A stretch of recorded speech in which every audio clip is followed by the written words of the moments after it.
یہ تو ان کی جانوں کے محافظ بن گئے ہیں۔ اب ان کی سوچ یہ ہو گئی ہے کہ من قتل نفسا بغیر نفس او فساد فی الارض فکأنما قتل الناس جمیعا، کہ جس نے ایک جان کو قتل کر دیا، ایک نہیں، اس نے پوری انسانیت کو قتل کر دیا۔ مومن ہو، عباد الرحمن ہو، اور وہ قتل کے قریب جائے، سوال ہی پیدا نہیں ہوتا۔ ولا یزنون، اللہ اکبر، اللہ اکبر، اور زانی نہیں ہوتے، زنا نہیں کرتے۔ اللہ، پاکیزگی کے مجسمے بن چکے ہیں۔ سوچ میں پاکیزگی آ گئی ہے، اخلاق میں بھی پاکیزگی ہے، معاشرت میں بھی پاکیزگی ہے، اور اب یہ عصمتوں کی بھی پاکیزگی ہے۔ نکاح کے سوا کسی راستے کو اختیار نہیں کرتے ہیں۔ ولا یزنون، اللہ اکبر۔ ومن یفعل ذلک، میں یہاں کہتا چلوں، وہ تو 1500 سال پرانی قدیم جاہلیت تھی۔ ایک سوال کروں، کیا یہ قدیم جاہلیت جس کو ہم قدیم کہتے ہیں، آج دنیا میں یہ جاہلیت جو ہے، کیا یہ پاکیزگی بن چکی ہے یا پہلے سے بھی بڑھ کر یہ موجود ہے؟ تو آپ دیکھو کہ دائیں بائیں دیکھو، مغرب کی طرف دیکھو، انڈیا کی طرف دیکھو، اپنے پیارے وطن کے اندر دیکھ لو، یہ تینوں کردار آج بھی موجود ہے۔ قرآن قیامت تک کے لیے ہے۔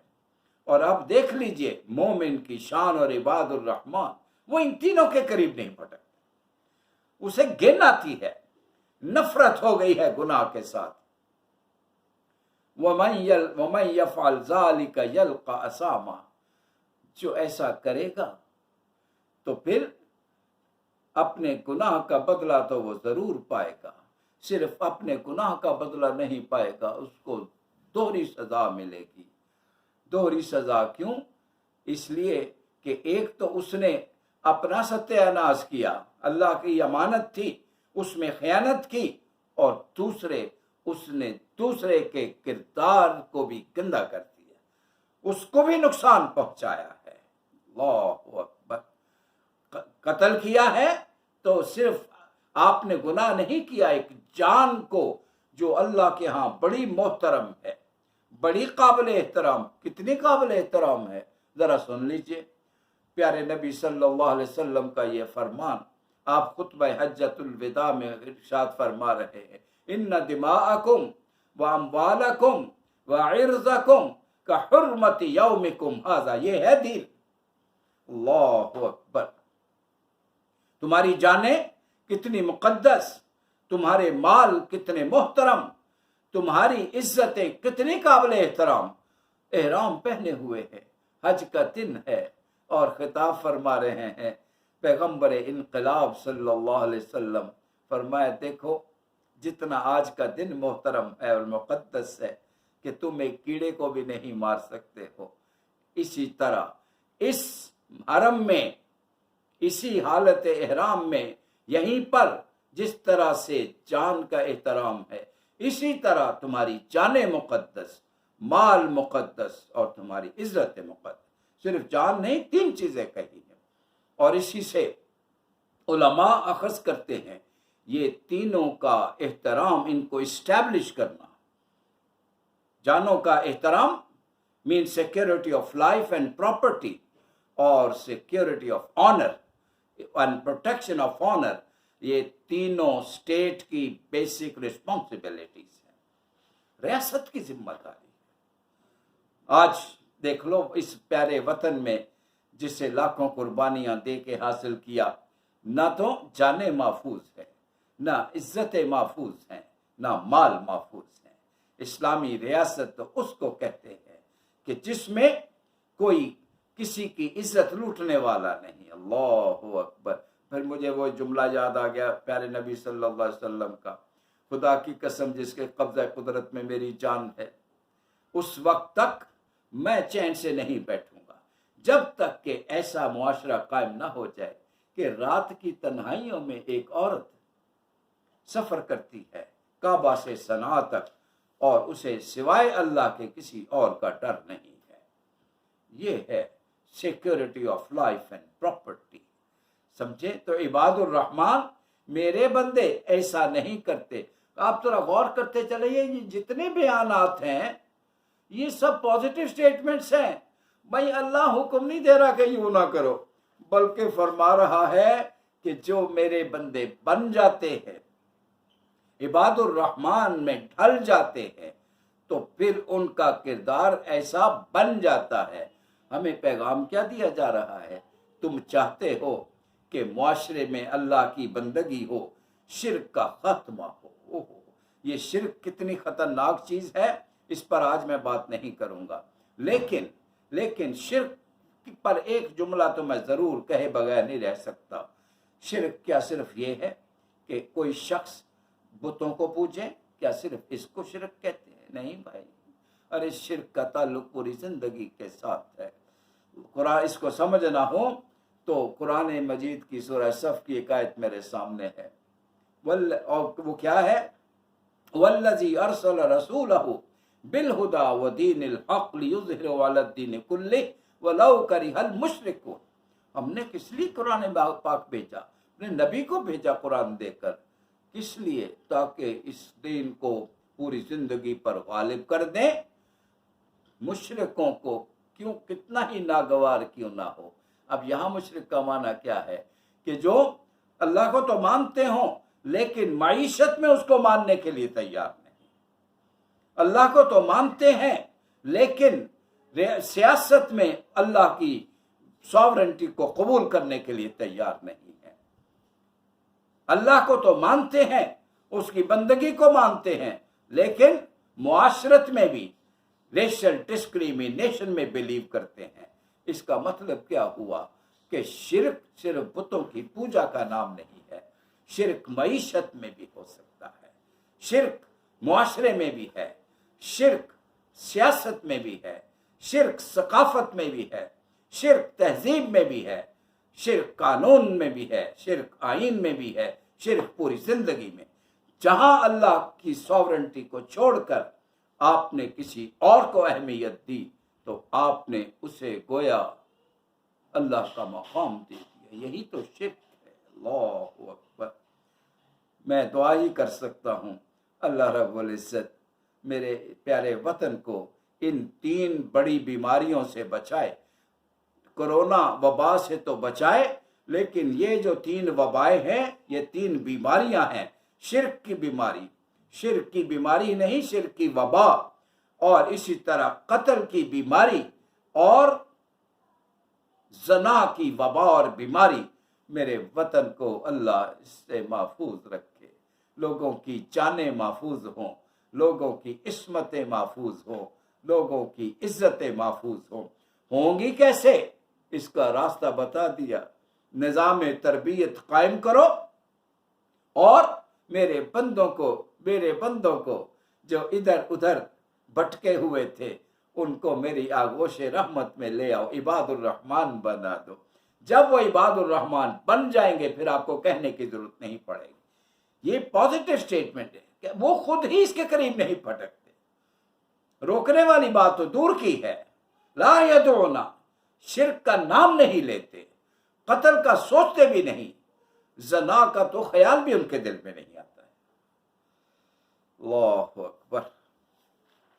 اسی طرح پھر ایک ہی وہ جس سے جنرل ایمنسٹی اسکیم کہا کرتے ہیں، اس وقت بھی ایسے بہت سارے مشرک تھے اور قاتل تھے اور زانی تھے جو اب بڑے شرمندہ اور نادم ہیں. ان کا جی چاہتا ہے ہم لوٹ آئے اللہ کی طرف، لیکن جب اپنے گناہوں کی طرف دیکھتے ہیں، دامن دیکھتے ہیں کہ داغدار ہے اور اتنے دھبے ہیں کہ کاؤنٹ لیس ہے، تو مایوس ہو جاتے تھے. جی چاہتا ہے. یہ ان کے لیے پیغام تھا، پیغام زندگی تھا. ارے آنا چاہتے ہو ہمارے دروازے کھلے ہیں. اللہ اکبر. کتنا مہربان ہے یہ رب. لیکن سچے دل سے آنا، ہمیشہ سے برائیوں کو چھوڑ کے آنا، پھر مڑ کے نہیں دیکھنا.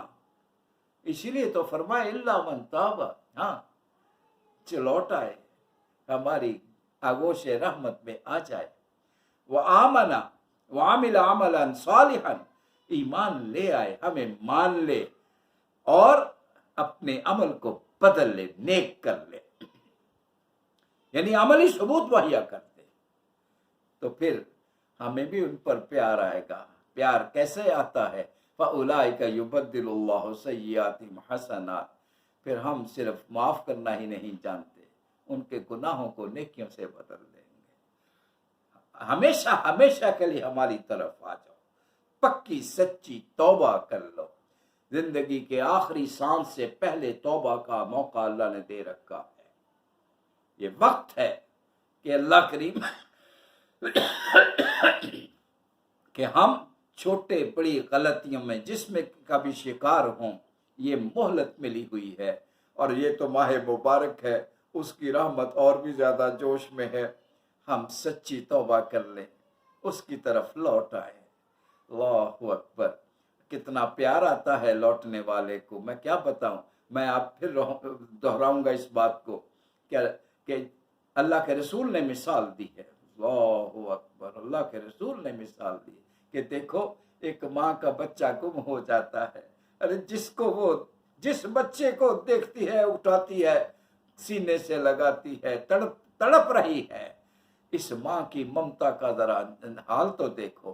اس کو اگر اللہ کی رحمت کے ساتھ کمپیئر کرو، اب میں اپنے بچوں کو یوں سمجھاتا ہوں تو سمجھو جیسے ایک سمندر ہو، you dip your finger into it, how much water you can bring out, just few drops، چند قطرے لے کے آ سکتے ہو۔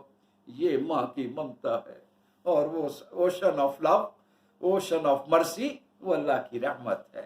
تو اتنا مہربان، اتنا پیار کرنے والا، پھر بھی ہم نہ لوٹیں۔ ان اللہ یحب التوابین ویحب المتطہرین، اللہ تعالیٰ توبہ کرنے والوں سے بڑا پیار کرتا ہے۔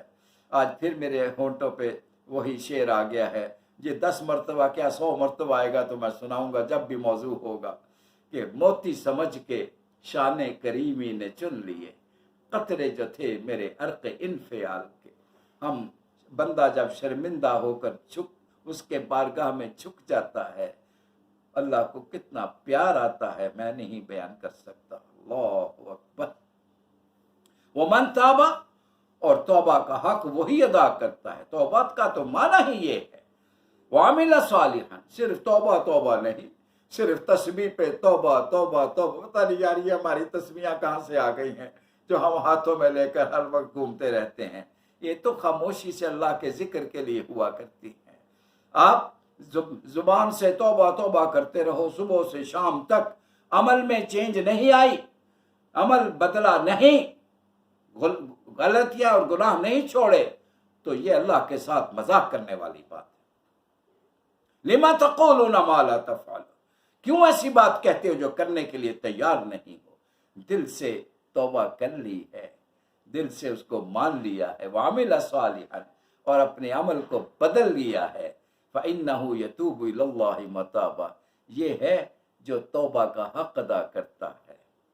والذین لا یشہدون الزور، پھر میں ہر آیت پر ایک بات دہراؤں گا، ان میں سے کوئی بھی نارمیٹو سٹیٹمنٹ نہیں، کہیں یہ نہیں فرمایا جا رہا کہ یوں کرو، بتایا جا رہا ہے میرے بندے یوں کرتے ہیں۔ میرے بندوں کا کردار کو دیکھو، ان کی بلندی کردار کو دیکھو، ان کی پرواز کو دیکھو نیکیوں کی جانب۔